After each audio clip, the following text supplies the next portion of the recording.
Eu vinha procurando uma forma de entrar em contato para compartilhar este relato e hoje finalmente encontrei. Conto para vocês que sou médico especializado em patologia clínica, mas deixem-me dizer que sou totalmente viciado em conteúdo de terror. Apesar de ser um profissional da saúde, estou convencido de que existem coisas neste mundo que não se explicam. Hoje vou contar uma história pessoal de mais de 15 anos atrás. Quando eu era estudante de patologia, consegui um trabalho como assistente em uma funerária para ganhar um dinheiro extra. Essa funerária era daquelas que oferecem velórios, embalsamamentos e cremações. Havia uma equipe de profissionais, gente que, sinceramente, merece meu respeito. Eles tratavam os corpos com a limpeza e o cuidado que eles mereciam, como se fossem familiares. Mas o chefe da área, um senhor cujo nome prefiro nem mencionar, era um verdadeiro desgraçado. Déspota, negligente, vivia se gabando de que sabia mais do que ninguém sobre anatomia, fluidos e todas essas coisas. Mas tratava os cadáveres sem decência alguma, e acima de tudo tinha o costume de tirar os seus pertences. Roubava relógios, anéis e até correntes de ouro. Ele dizia que, afinal de contas, eles não iam mais precisar daquilo. E o pior é que ninguém dizia nada, porque ele era irmão de um dos donos. Algumas vezes me aconteceu de ver chegarem mortos por bala, e ele dizia aos corpos que isso tinha acontecido porque eles estavam em maus caminhos e que aprendessem para a próxima vida. Ou se fosse uma mulher, soltava comentários totalmente inapropriados, como lamentar que tivessem se conhecido naquele contexto, porque caso contrário, teria tentado seduzi-las por serem bonitas. Imaginem eu como novato, precisava morder a língua, pois sentia uma raiva imensa. Pois bem, um dia estávamos de turno à noite e esse homem entrou sozinho para embalsamar uma pessoa que havia chegado naquela tarde. Era uma mulher, infelizmente, muito jovem, com pouco mais de 20 anos, que havia sofrido um acidente de carro. Eu estava em outra sala, organizando papéis, quando ouvi um barulho, como um golpe forte. Corri até lá com outros 3 colegas e quase caímos para trás quando o vimos estirado no chão, com as mãos apertadas contra o peito e sem sinais vitais. Parecia um infarto. O sujeito estava com as calças abaixadas, o que nos deixou completamente desconcertados no momento, pois logo imaginamos o pior. Olhamos para o cadáver da jovem e ela estava sentada, totalmente rígida sobre a maca. Mantinha os olhos fechados, mas uma das mãos fazia um sinal muito esquisito. Tentamos deitá-la novamente, mas o rigor mortis já tinha atingido o ponto máximo, e mesmo 3 pessoas juntas mal conseguiram movê-la. Os que fizeram os exames forenses concluíram como causa da morte um paro cardíaco. No entanto, havia algo estranho. O homem tinha uma expressão de horror absoluto no rosto, mas tão turva e perturbadora que chocava. Nós, que víamos mortos todos os dias, sabíamos que aquilo não era normal, pois seus olhos estavam bem abertos, como se tivesse visto o próprio demônio antes de morrer. Entre nós era evidente, a falecida tinha algo a ver com aquilo. Um colega disse: "Vai ver, ela se vingou, talvez porque ele tenha tentado se aproveitar dela." Depois disso, a funerária virou um verdadeiro manicômio paranormal. Antes nunca acontecia nada estranho, mas de repente começaram a ver sombras caminhando pelos corredores à noite. Todos os funcionários tinham a sensação de ver um homem observando, como se nos julgasse. Eu pessoalmente não cheguei a ver isso, mas soube que tiveram de instalar câmeras de segurança por toda parte e as gravações nunca mostravam nada.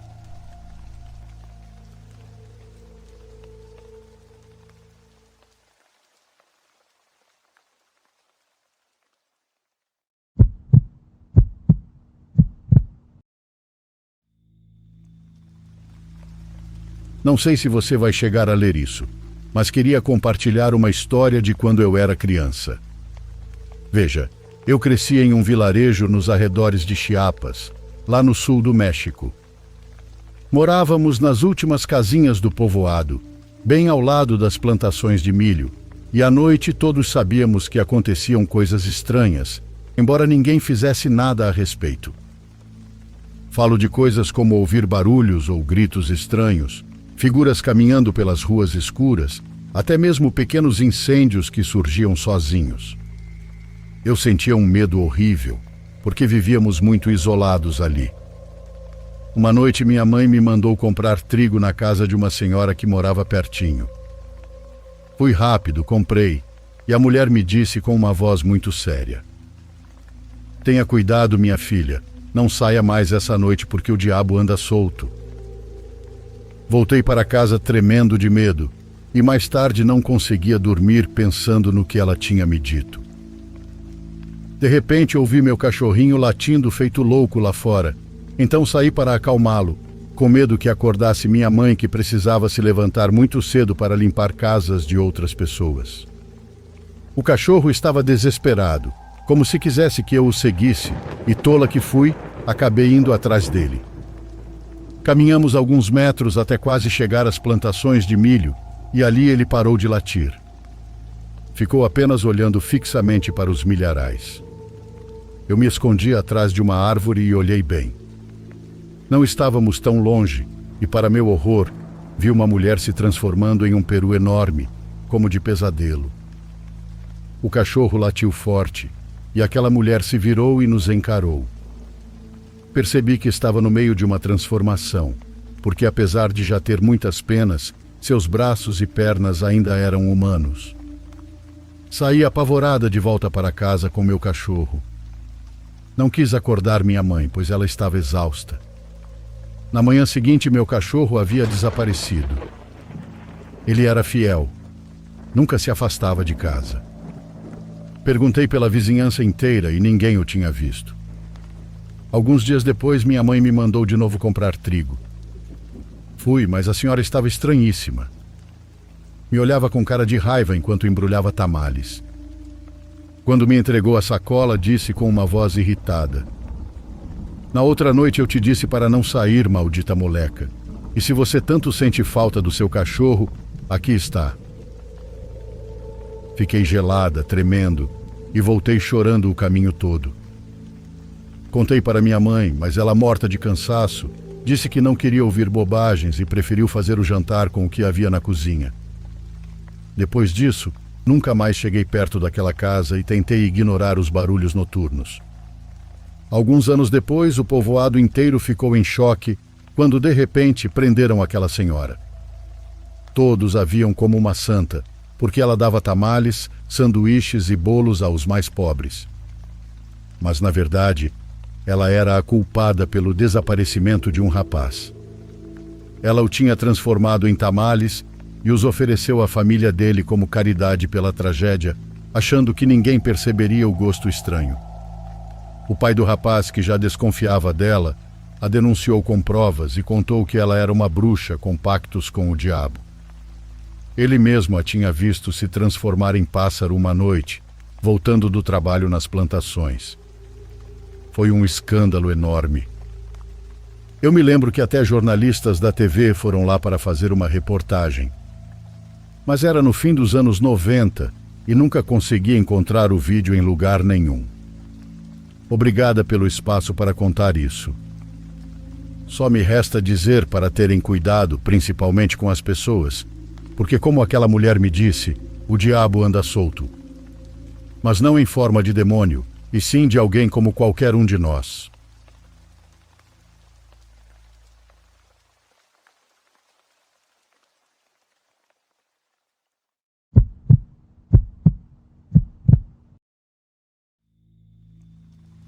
Não sei em que estado estarei no momento em que esta história vier à tona, mas sinto que é necessário escrever estas palavras antes que o medo me consuma por completo. O que vivi naquela noite me deixou com um temor que não consigo explicar. E embora já tenha passado algum tempo desde então, ainda acordo com a imagem gravada na minha mente. Minha esposa percebe que algo acontece comigo, mas não me atrevo a contar-lhe o que presenciei, porque não quero alarmá-la em seu estado. Eu esperava que o tempo me ajudasse a esquecer, mas me enganei. A verdade é que a cada noite revivo aqueles momentos e sinto que devo compartilhar essa experiência antes que acabe enlouquecendo. Naquela época, minha esposa estava no 7º mês de gravidez e nós dois estávamos cheios de felicidade, esperando a chegada do nosso primeiro filho. Havíamos comprado uma casa nos arredores de Limeira, um lugar tranquilo, onde acreditávamos que seria perfeito para formar nossa família. A casa era ampla e confortável, com uma sala grande que tinha uma janela dando para o jardim da frente. Desde que nos mudamos, criei o hábito de sentar-me todas as noites em um sofá ao lado daquela janela para ler antes de dormir. Era meu momento de descansar depois de um longo dia de trabalho e minha esposa já estava acostumada a que eu ficasse ali por pelo menos 1 hora. Naquela noite não foi diferente das anteriores, ao menos não no começo. Minha esposa havia jantado cedo e ido para a cama, pois ultimamente se cansava muito mais rápido devido à gravidez. Eu preparei um café, peguei meu livro e me acomodei no meu lugar de sempre, junto à janela. A cortina estava fechada, como de costume, e a luminária da sala me proporcionava luz suficiente para ler sem dificuldades. Tudo estava em silêncio. Apenas se ouvia, de vez em quando, o som de algum carro passando na rua. Nada fora do normal. Eu já estava lendo havia uns 30 minutos, quando ouvi um som leve vindo do lado de fora. Era como se alguém estivesse tocando suavemente no vidro da janela, exatamente ao meu lado. No começo pensei que poderia ser algum galho da árvore balançado pelo vento, mas o som era rítmico demais para ser isso. Soava como se fosse intencional, como se alguém estivesse tentando chamar minha atenção. A curiosidade falou mais alto do que a cautela. Coloquei o livro de lado e me aproximei da janela. Segurei a cortina e a abri lentamente, esperando encontrar algum animal ou talvez um objeto caído da árvore. O que vi me deixou completamente sem palavras. Ali, parado bem diante da janela, estava um menino que parecia ter uns 10 anos. Vestia roupas comuns, como uma camisa e calças limpas. Seu cabelo estava bem penteado, como se tivesse acabado de sair de casa. O que me chamou a atenção na mesma hora foi a calma que ele transmitia, apesar de estar do lado de fora, na escuridão da noite. Não parecia assustado nem desesperado, pelo contrário, estava sereno, como se estar ali fosse a coisa mais normal do mundo. Quando me viu através do vidro, levantou a mão e me cumprimentou com um sorriso que em qualquer outra circunstância pareceria inocente. Foi então que abriu a boca para falar. E o que me perturbou profundamente foi o fato de eu conseguir ouvir cada palavra com uma clareza perfeita, como se não houvesse nada entre nós.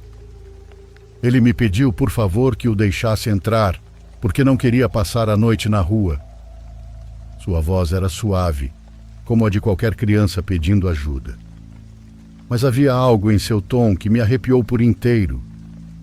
Não sei explicar exatamente o que era, mas senti um calafrio percorrer meu corpo. Era como se naquela voz houvesse algo oculto. Algo que eu não podia identificar, mas que meu instinto reconhecia como perigoso. Por um instante considerei a possibilidade de ajudá-lo, afinal era apenas um menino que aparentemente precisava de abrigo, e eu não poderia simplesmente ignorar alguém em apuros. Pensei em acordar minha esposa para perguntar sua opinião, ou até mesmo ligar para a polícia e relatar que havia uma criança perdida no bairro. Mas algo me deteve. Uma sensação estranha me dizia que nada era o que parecia. Foi nesse momento que olhei diretamente em seus olhos, e o que vi me deu um medo diferente na mesma hora. Os olhos daquele menino eram completamente pretos. Não apenas as pupilas, mas tudo preto. Absolutamente tudo era de um negro profundo, como se absorvesse a luz. Era como olhar para 2 buracos vazios em seu rosto. Algo que desafiava qualquer explicação lógica para o que eu estava presenciando.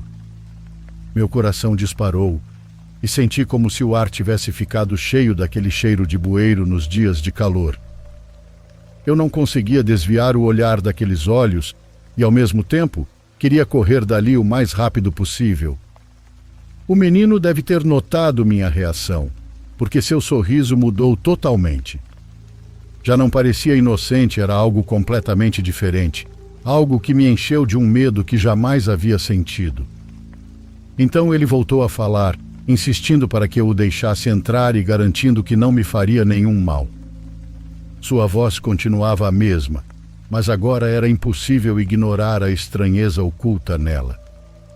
Era como se estivesse tentando me convencer de algo errado. Como se por trás daquelas palavras gentis houvesse intenções que eu não podia e não queria imaginar. Neguei imediatamente. Fechei a cortina de uma vez, tremendo como nunca em minha vida. Minha respiração estava ofegante e pude sentir o suor frio escorrendo pela minha testa. Afastei-me da janela e fiquei parado, sem saber o que pensar ou fazer a respeito do que acabara de acontecer. Segundos depois, movido por uma curiosidade que não consegui conter, voltei a abrir a cortina para ter certeza de que tudo foi real. O menino não estava mais lá. Tinha desaparecido por completo, como se nunca tivesse existido. Olhei em volta pelo jardim, tentando ver se havia se escondido atrás da árvore ou corrido para algum lado. Mas não havia sinal dele em lugar nenhum. Era impossível que tivesse tido tempo de se afastar tanto a ponto de sumir de vista. E ainda assim ele já não estava ali. Subi para o quarto com as pernas tremendo e me deitei ao lado da minha esposa, tentando não fazer barulho para não acordá-la. Ela se mexeu um pouco, mas continuou dormindo. Eu, por outro lado, fiquei de olhos abertos, revivendo uma e outra vez o que tinha acabado de me acontecer. Tentei me convencer de que foi apenas imaginação, que talvez a canseira do dia estava me deixando louco, mas no fundo eu sabia que tudo havia sido real. O mistério daquela noite ainda me corrói por dentro. Não consigo compreender o que era aquele menino, nem o que queria de mim. Às vezes me pergunto o que teria acontecido se eu tivesse deixado ele entrar. Porém, clamo a Deus e afasto imediatamente esse pensamento, porque algo me diz que teria sido o pior erro da minha vida. Desde então, mudei minha rotina noturna. A verdade é que tenho pavor de voltar a ver aqueles olhos me encarando do outro lado do vidro.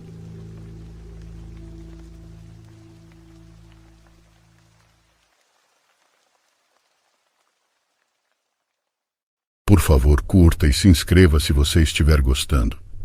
Agora continuamos.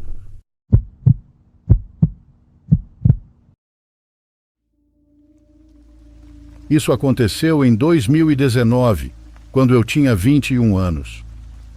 Eu estava passando o verão na casa dos meus pais e achei que seria uma boa ideia acampar na floresta deles enquanto tinha a chance. Foi uma viagem bem impulsiva. Eu simplesmente decidi numa manhã que iria arrumar minha mochila e sair para passar a noite. Já tinha feito isso várias vezes antes, então não era nenhum acampamento especial ou algo do tipo. Avisei meus pais para onde estava indo e saí às 16 horas para procurar um lugar para a noite. Caminhei por mais ou menos 1 hora até encontrar uma área aberta que parecia agradável. Montei minha barraca, limpei o espaço e acendi uma pequena fogueira.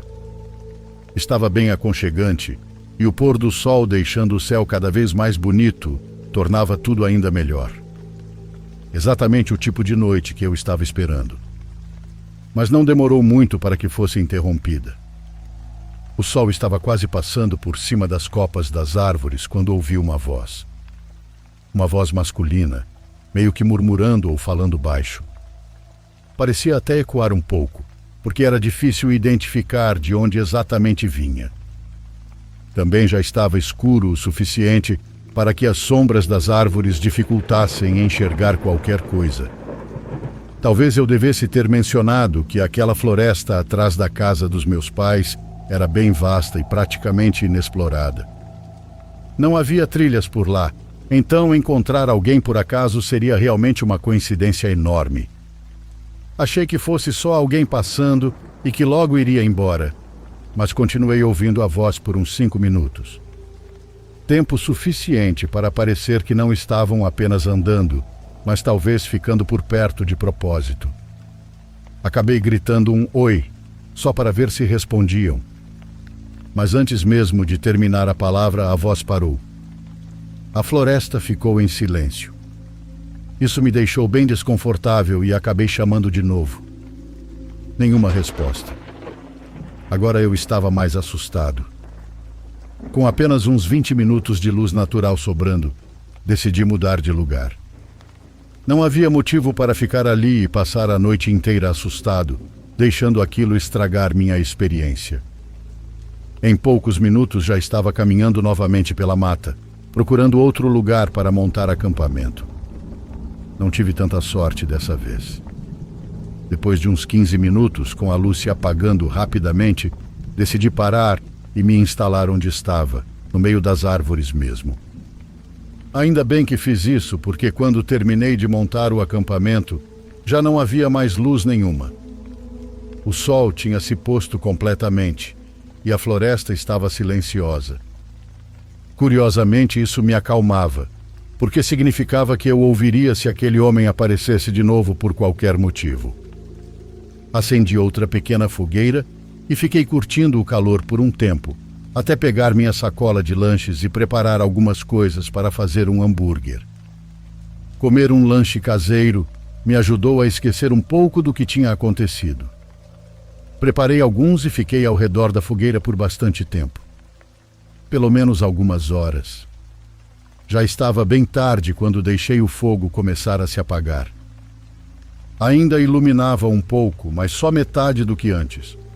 Foi então que ouvi o barulho de folhas se esmagando atrás de mim. Parecia vir da parte traseira esquerda do meu acampamento. Estava completamente escuro, e quando olhei para lá, o que quer que fosse parou de se mover. Chamei de novo.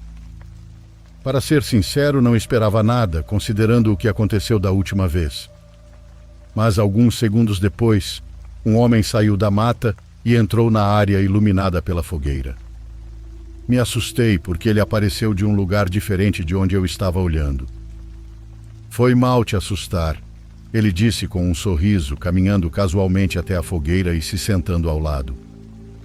Estendeu as mãos para aquecê-las no fogo, como se fosse natural ele estar ali, como se me conhecesse. Posso te ajudar? Acho que você está no acampamento errado, eu disse. Não entendi a que parte ele estava respondendo não, mas de qualquer forma foi uma resposta desconfortável, sem qualquer explicação.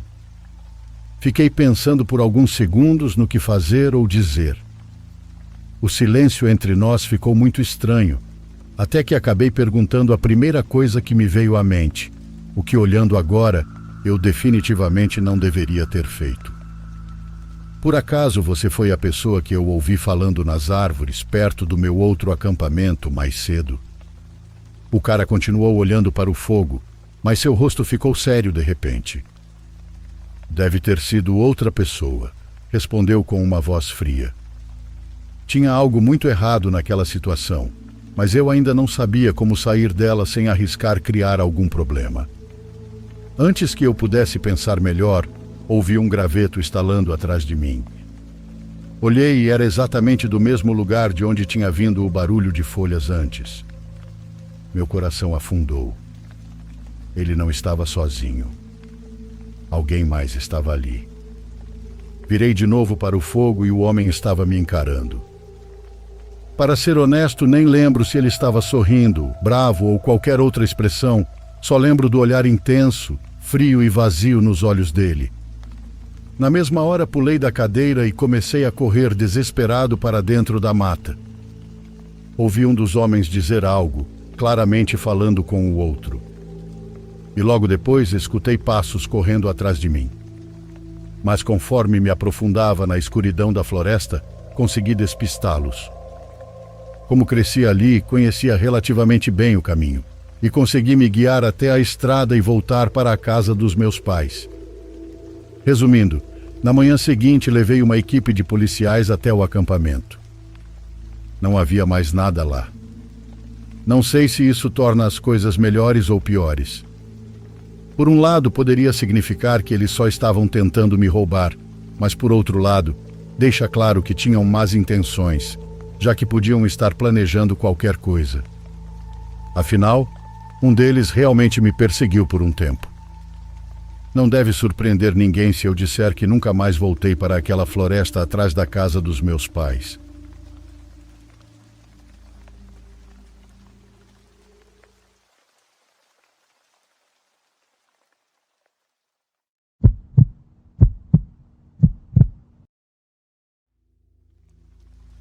Eu estava dirigindo do norte de Montana até o Alasca.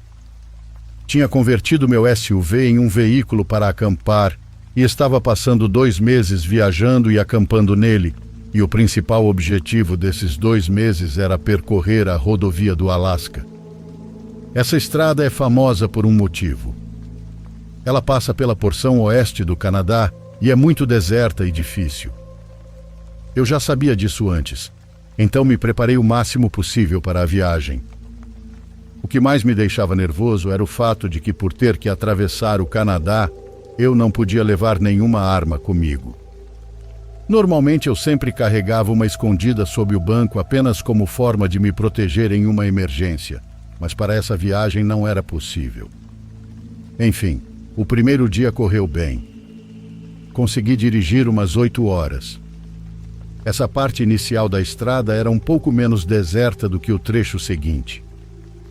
No próximo trecho só havia um posto de gasolina a cada algumas centenas de quilômetros, então eu tinha que parar para abastecer todas as vezes e ser muito cuidadoso com a forma de dirigir. Quando o sol começou a se pôr, eu estava exausto, então parei no primeiro camping que encontrei.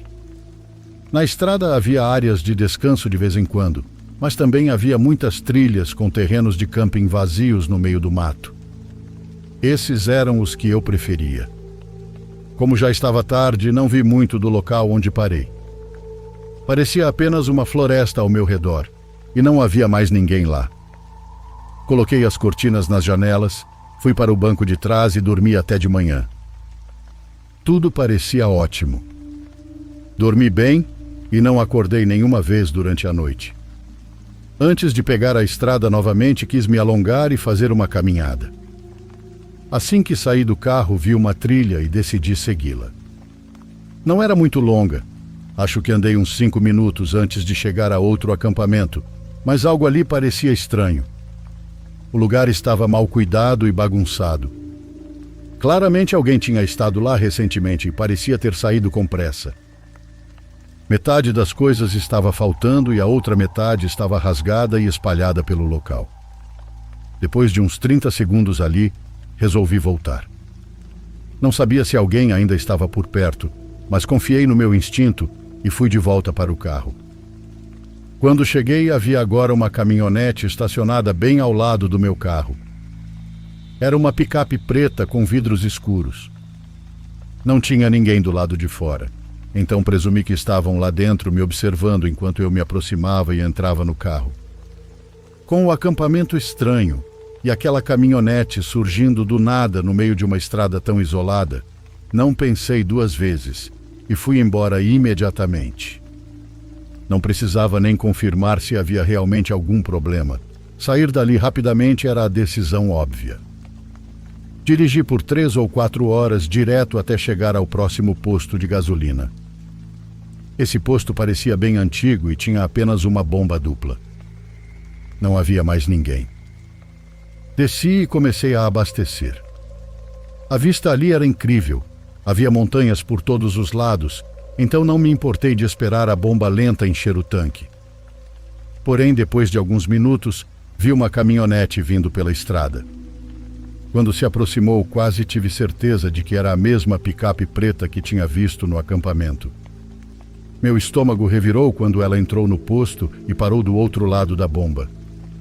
Claro que fazia sentido eles abastecerem, já que era preciso parar em todos os postos nessa estrada, mas ainda assim pareceu estranho. Por que teriam parado no camping e ficado só alguns minutos, saindo logo depois que eu fui embora? Felizmente terminei em 30 segundos, entrei no carro e saí. Acho que parte do que tornava tudo mais esquisito era que eu nunca vi o motorista. Ele não saiu do veículo nem se mostrou, o que só tornava a situação mais incomum. De qualquer forma, fiquei mais tranquilo sabendo que agora meu tanque estava cheio. Eu dirigiria direto por um bom tempo, colocando bastante distância entre nós e poderia aproveitar a paisagem. Também esperava estar bem à frente para encontrar um camping ainda de dia, para não ter que parar às cegas como na noite anterior. Dirigi por um bom tempo, até perceber que o sol estava começando a descer. Encontrei então um bom lugar para parar. Era mais escondido, uma trilha meio fechada no mato, sem sinais de que alguém tinha estado ali recentemente, então certamente não era um local popular para acampar.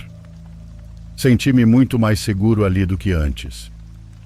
Queria muito montar a barraca e acampar do lado de fora, pois havia bem mais espaço do que dormir espremido no carro, mas algo me disse para não fazer isso, só por precaução. Então apenas preparei comida do lado de fora e aproveitei a natureza até o pôr do sol. Depois voltei para dentro do carro. O dia seguinte provavelmente seria mais curto que os 2 anteriores, então decidi ficar acordado um pouco, assistindo a alguns vídeos que tinha baixado no celular. Fiquei lá acordado por cerca de 4 horas, bem confortável, animado por finalmente chegar ao Alasca na manhã seguinte. Mas então, por volta das 23 horas, ouvi algo do lado de fora do carro. Em apenas um segundo ouvindo, tive 100% de certeza de que era uma pessoa andando. Os galhos e folhas secas faziam um som alto. Rapidamente larguei o celular e me sentei para olhar pela janela, mas fui surpreendido. Um rosto de homem estava colado no vidro, me encarando. Mal consegui vê-lo, mas não havia como confundir o que estava acontecendo. Meu corpo deu um salto para trás, sem fôlego de tanto medo. O homem recuou, sumindo na escuridão além da janela. Imediatamente pulei para o banco da frente e vi o segundo homem que eu tinha ouvido andando, correndo em direção ao carro. Ele quebrou a janela de trás bem na hora em que eu chegava ao banco da frente. A adrenalina dificultava até tarefas simples, como pegar a chave e ligar o carro, além de tentar olhar para trás para ver o que os homens faziam. Um deles vinha para a janela do motorista, enquanto o outro enfiava o braço pela janela quebrada para tentar abrir a porta por dentro. No pânico, de alguma forma, consegui colocar a chave na ignição e ligar o carro bem quando ele abriu a porta de trás.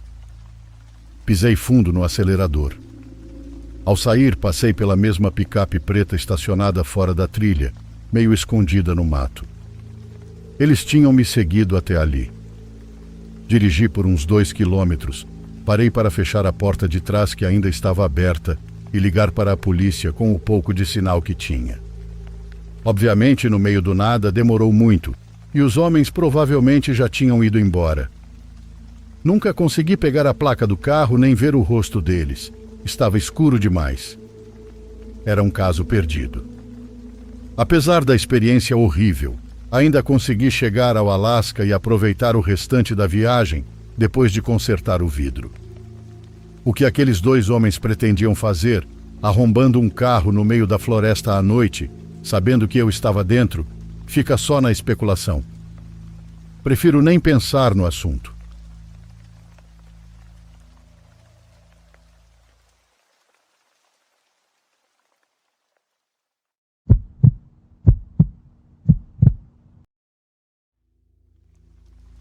Desde que ouvi neste canal o tipo de histórias que tem a ver com gente viva, soube que devia contar a minha. Sim, foi algo que poderia ter sido evitado, mas há algo que eu agradeço em tudo o que aconteceu, e é melhor eu contar. Foi há exatamente 15 anos, quando eu estava no ensino médio e a internet começava a ficar muito mais presente na vida de todo mundo. Naqueles dias eu tinha uma amiga que nos fins de semana ficava apenas com a irmã, que tinha 20 anos. Seus pais viajavam para fazer alguns negócios, pois compravam coisas para revender aqui. Agora que penso nisso, não sei se foi a atitude mais responsável que poderiam ter tomado, porque nesses dias elas ficavam completamente sozinhas, sem supervisão de ninguém. Felizmente, nunca fomos tão descontroladas, porque a única coisa que fazíamos era comprar besteiras para comer e passar os dias na casa dela fazendo qualquer coisa. Costumávamos passar muito tempo no computador, vendo vídeos, atualizando as redes sociais da época ou baixando música, mas sempre fomos bastante curiosas diante de qualquer novidade que aparecesse. Por isso entrávamos nos sites que estavam na moda, em especial aqueles que te conectavam aleatoriamente com pessoas de qualquer parte do mundo que tivessem câmera. Dessa forma, pegamos mania de conhecer gente de outros lugares pela internet. E embora não passássemos muito tempo online, sabíamos identificar pessoas com más intenções, então simplesmente ignorávamos ou fazíamos piadas com elas. Às vezes nós mesmas éramos maldosas, pois do nada provocávamos os outros. Em uma ocasião, conversamos com um sujeito em um espaço que era para encontros, parecido com o que já mencionei. Esse cara era tão meloso e romântico que nos pareceu perfeito para brincar. Ele era do Brasil, então decidimos entrar no jogo para enganar essa pessoa. Sim, eu sei que era algo cruel, mas éramos adolescentes sem educação alguma. Imprudentes, talvez? Fizemos isso, ainda que esse sujeito se mostrasse uma pessoa com boas intenções, já que em nenhum momento tentou passar dos limites. Ele não pediu nada estranho e se comportou de forma respeitosa. Da nossa parte, inventamos uma personagem, uma garota de outro colégio, a quem demos o nome de Andréia. Criamos hobbies, até uma história familiar bem disfuncional, a qual esse sujeito acreditou imediatamente. Para nossa surpresa, aquele estranho continuou mandando mensagens, e para nós essas conversas eram apenas entretenimento de fim de semana. Então decidimos levar a brincadeira mais longe, conversando com ele por algumas semanas a mais, até que a novidade passou. Além disso, naquele tempo tivemos as provas finais, então mesmo que quiséssemos, já não tínhamos tanto tempo para continuar com aquilo. Do mesmo modo, fazia tempo que não entrávamos naquele site de bate-papo, até que um dia minha amiga me contou que tinha acessado por tédio, sem se lembrar daquele sujeito. O estranho foi que ela percebeu que havia um monte de mensagens dele, completamente obcecado pela garota que inventamos, o que nos pareceu mais triste do que qualquer outra coisa. Rimos dele por um tempo e depois fechamos o perfil. Como não era algo importante em nossas vidas, esquecemos disso novamente bem rápido. A questão foi que da próxima vez que voltamos a falar desse assunto, nunca imaginamos que seria daquela forma. Aconteceu que em um sábado de manhã, minha amiga me chamou para ir à casa dela tomar café, algo habitual já que ela ficava sozinha no fim de semana. Enquanto preparávamos o almoço, a TV estava ligada porque a irmã dela tinha deixado as notícias antes de ir para a faculdade. Mas quando eu estava prestes a mudar de canal para colocar outra coisa, nós duas vimos uma notícia sobre um homem de 35 anos que havia sido preso por tentar privar de liberdade uma garota na porta de uma escola no dia anterior. Curiosamente, era justamente a escola que havíamos escolhido para a brincadeira. Eu até brinquei com minha amiga. Ué, coitada da Andréia, ainda bem que não foi com ela. Lembram-se do nome Andréia? Aquele que inventamos para o site. De repente, na televisão mostraram exatamente as imagens da nossa conversa com aquela pessoa, todas as coisas que tínhamos dito a ele. Reconhecemos facilmente nossas mensagens pelas coisas que inventamos. Eles usaram isso como exemplo do que ele fazia para se aproximar das jovens. Essa notícia eu já procurei durante anos, mas nunca consegui encontrar. Se alguém conseguir achar, seria ótimo, só para mostrar que tudo isso é verdade. Esses dias pretendo procurar de novo e se encontrar, claro que vou compartilhar. Deixamos o que estávamos fazendo e aumentamos o volume da TV. Embora nunca tivéssemos intenção de marcar um encontro com esse sujeito, foi assustador perceber que tínhamos tido algum tipo de interação com ele. E tristemente não parou por aí. No final da matéria disseram que na casa dele haviam encontrado restos de outras pessoas que ele tinha privado de liberdade. E bem, O que dizer? Ele fez coisas horríveis com elas. Mas tenho certeza de que essa notícia existe por aí, junto com as imagens das nossas mensagens. Independentemente dele ter sido preso, nós nos sentíamos responsáveis pelo fato de ele ter tentado algo naquela escola. De certa forma, expusemos as garotas que estudavam lá. Embora, felizmente, não tenha passado disso e ele tenha sido capturado. Ficamos olhando para a televisão até o final da reportagem. Durante aquele fim de semana, esperamos mais notícias, mas nunca mais falaram do assunto. Nunca soubemos como nos sentir. Ficamos com esse peso na consciência. Jamais vimos isso chegando porque ele não parecia ter más intenções, ou talvez não tenhamos percebido direito. Ele nunca disse nada que desse indício de que tentaria algo assim. Ele nos deu um nome, mas nunca soubemos se era verdadeiro. Era Everson.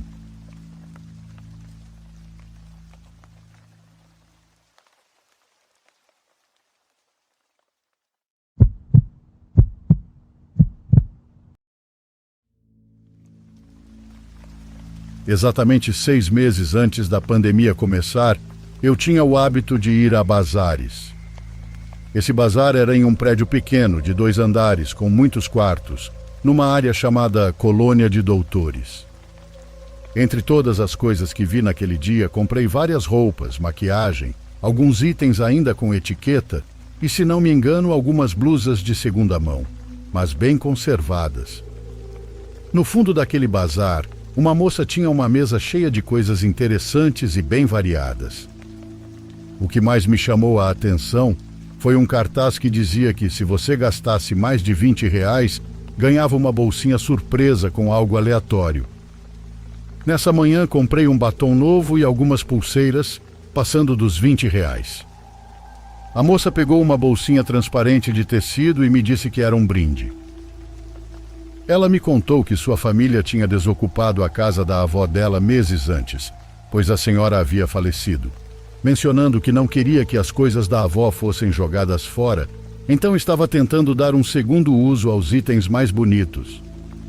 Dentro da bolsinha estava um espelho de mão lindíssimo, visivelmente antigo, mas muito bem cuidado, sem manchas ou arranhões. Quando o abri, até tinha aquele cheiro característico de casas com móveis antigos e livros velhos. Agradeci muito, e ela me pediu para cuidar bem dele. 4 dias depois de ir ao bazar, enquanto eu morava com minha mãe, lembro-me de ter contado a ela sobre as compras e mostrado algumas coisas. Dei alguns itens para ela, mas nem mencionei muito o espelho. No dia seguinte, quando voltei do trabalho, encontrei minha mãe se arrumando para sair, parada na porta de casa. Ela tinha uma expressão de susto, como se estivesse prestes a sair, mas ainda não havia terminado de se pentear. Perguntei o que tinha acontecido, e ela tentou minimizar, dizendo que tinha esquecido alguma coisa sem importância. Insisti porque conhecia bem minha mãe e sabia que algo estava errado. No fim, ela admitiu. Nada, filha. Só me assustei porque, pelo espelhinho que você me emprestou, vi uma velhinha espiando pela janela da cozinha de cima. Mas deve ter sido confusão minha. Alguém deve ter passado e me enganei. A janela que minha mãe mencionou era bem alta, impossível de alcançar sem uma escada. Além disso, ela não dava para a rua, mas para o nosso quintal. A explicação dela não fazia muito sentido, mas não insisti. Ainda assim, aquilo me deixou inquieta. Continuei meu dia normalmente, e mais tarde fui trabalhar, levando minhas coisas, onde troquei meu antigo espelho pelo que ganhei no bazar. No trabalho, enquanto eu estava no escritório com uma colega, ela me pediu, como sempre, o espelho para retocar a maquiagem. Emprestei e, depois de alguns minutos, notei que ela parecia desconfortável, olhando para os lados como se estivesse perdida. Perguntei o que aconteceu, e ela respondeu que tinha visto pelo reflexo uma velhinha de cabelos brancos e encaracolados andando pelo corredor atrás de nós. Isso era estranho, porque aquela área não tinha acesso público, e os cubículos no final do corredor estavam desocupados havia meses, servindo apenas para guardar caixas. Minha colega ficou tão assustada que pediu para irmos até a cafeteria, pois estava tensa e não parava de olhar em volta. Ela disse que a mulher estava muito próxima, mas que não ouviu passos. Fiquei ainda mais perturbada quando me lembrei do que minha mãe tinha visto. Contei à minha colega, e ela ficou ainda mais nervosa, sugerindo que algo estava errado com o espelho. Quando voltei para casa, contei à minha mãe o que tinha acontecido no trabalho, e para minha surpresa, ela admitiu que já tinha visto a mesma mulher antes, espiando pela janela da sala. Ela descreveu a senhora exatamente como minha colega do trabalho, baixa, de cabelos brancos e encaracolados. Na segunda vez que minha mãe a viu, ela estava ainda mais assustada, porque a mulher parecia muito zangada. Foi aí que lembrei da história da moça do bazar, sobre o espelho pertencer à avó dela. Minha mãe sugeriu que eu o jogasse fora, mas no começo hesitei, pois achei desrespeitoso, já que a intenção da moça era dar um novo destino aos pertences da avó. Mas no fundo achei que talvez a dona original do espelho não quisesse que ele ficasse com alguém de fora da família. No fim, decidi descartá-lo, sem querer ver mais nada ou testar se algo estranho aconteceria novamente. Não conto minha história para que as pessoas deixem de comprar coisas no bazar, mas é algo muito sinistro que me aconteceu e fico feliz de compartilhar.